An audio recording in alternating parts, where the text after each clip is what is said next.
আমি একটি হৃদয় বিদারক বিষয় নিয়ে আজকে কিছু কথা বলতে চাচ্ছি। তা হলো ঢাকার পল্লবীতে রামিসা নামে যে মেয়েটিকে খুন করা হয়েছে।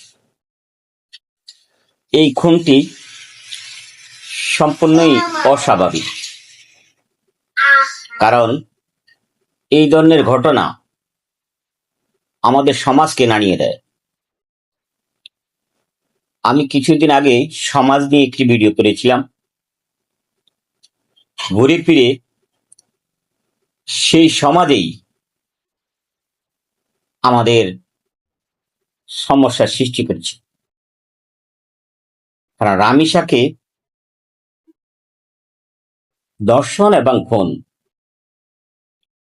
এটা কোনো সভ্য সমাজের ব্যক্তি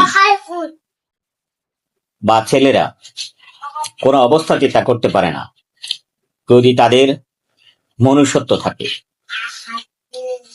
যদি ওই ছেলেটি চিন্তা করে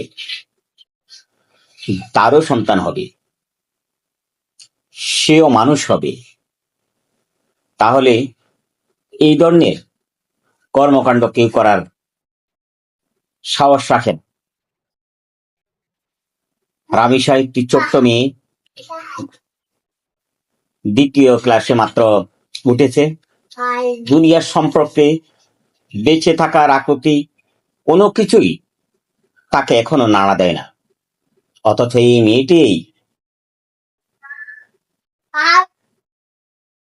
এই সমাজ থেকে, দেশ থেকে এবং দুনিয়া থেকে বিদায় নিয়েছে।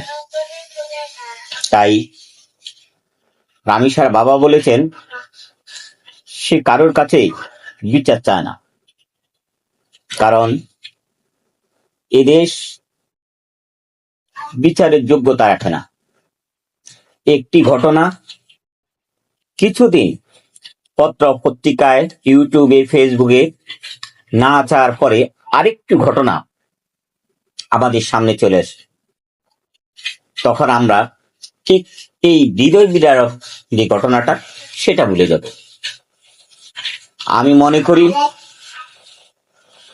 বিগত দিনে আমরা যে কর্মকাণ্ডের সাথে, যেসব কর্মকাণ্ডে যথাসময় বিচার না হওয়ার কারণে জনসমাবেশে একটি ক্ষোভ তৈরি হয়েছে,